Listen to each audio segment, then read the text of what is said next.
Hello everyone, Professor Green here.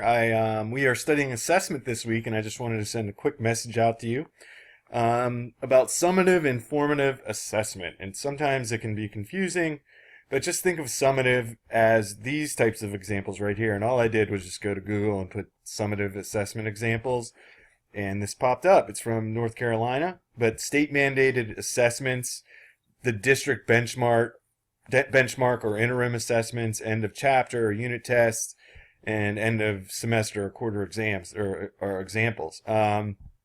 So they're the big ones. They're the high stakes ones.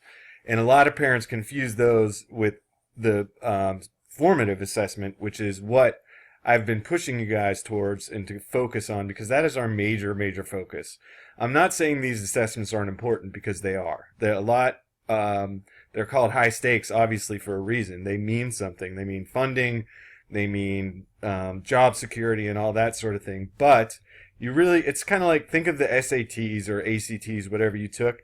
You can't really study for that in a week. It's something that is a culmination of years and years of training and paying attention and doing, your due diligence in all of your classes that prepare you for that exam. So my thinking as a teacher that helped me kind of put my mind at ease, because believe me, I wanted my students to score the highest possible that I could on those state mandated tests. But you have to believe that if you do what you're supposed to do in a very thoughtful and analytical, systematic way in the classroom based on research, making decisions in that way, that you are going to prepare them for these big types of assessments. But formative assessments here's a little infographic that I found that I thought was pretty neat and pretty clear. That they're activities that assess and provide feedback during the learning process. So right in class, everything you do every single day, every lesson you teach needs to be assessed. You need to be able to tell what your students know and are able to do as a result of what you asked them, what your objectives were. Were they able to meet your objectives? And if not, think why, or maybe what could you do differently to help them reach those objectives.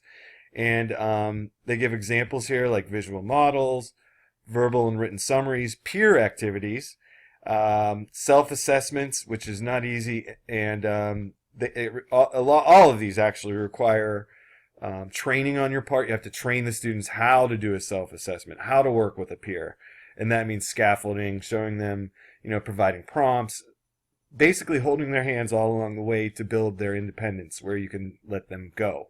It's a process. It doesn't happen overnight. And I wrote in one of your colleagues or your classmates' feedback for the last assignment that, teaching is often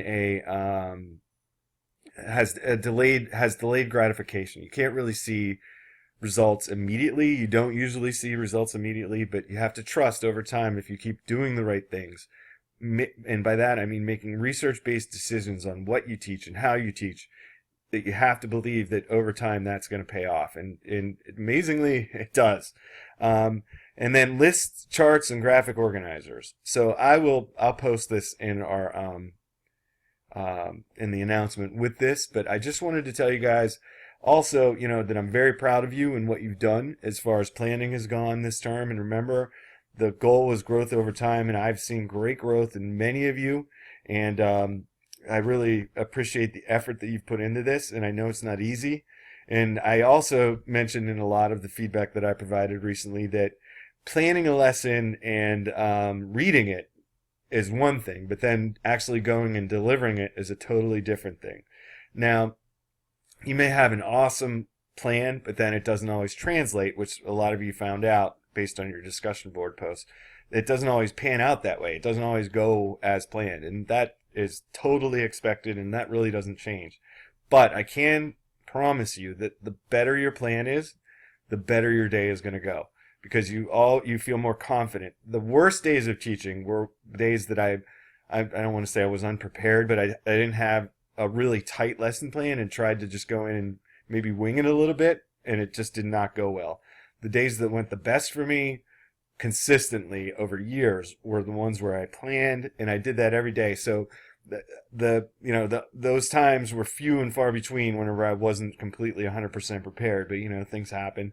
But I just avoided that as much as possible. So I felt I owed it to my students to be ready every day, And that's what I did. And you guys are well on your way to a wonderful career in teaching, and creating these lessons is the first step in that. So I just wanted to say thanks for this journey. I know we still have a week left, but you guys are awesome, and I am here to help you if you need it. Okay, thanks.